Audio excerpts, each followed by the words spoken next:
Pozdrav legende moje, živi mi i zdravi bili. Danas krećemo prvo jednu glupu pesmicu i rimu, koja ide ovako. Postidok se i uspravih glavu, nadošla je želja za kolač baklavu. Mada slatko treba posle, tek kad se čovjek dobro umrsti, neka što pre prođe ovo sranje, pa da su nam mesom umazani prsti. Sričem rime, zajebujem osjeke i plime, i da me vidi čika Friedrich Nietzsche, rekao bi bravo mali, bolji si od Čiče.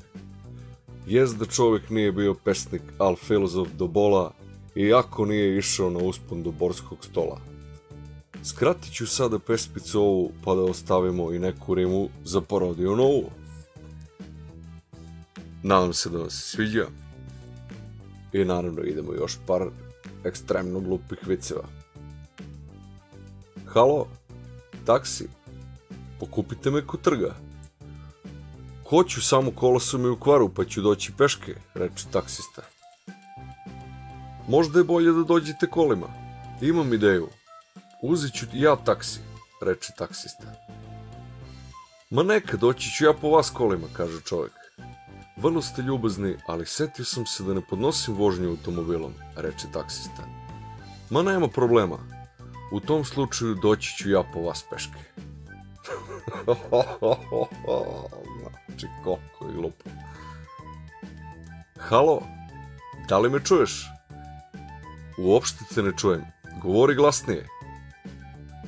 Pa ne mogu, veliki je red ispred govornice, još nisam došao do telefona. I sad Perica, držeći šljivu u ruci, upita tatu. Tata, koje je boje šljiva? Plava, kaže tata. A zašto je ova crvena? Zato što je zelena. I za finale ovog klipa, najgluplji, idu dva štapića za uši ulicom. Sretnu lizalicu i kažu, uj evo te vidi Justin Bieber. I to bi bilo to, ljudi, za ovaj klip. Veliki pozdrav od mene, čuvajte mi se, budite dobri i gledamo se uskoro u sljedećem klipu. Ćao, drugari.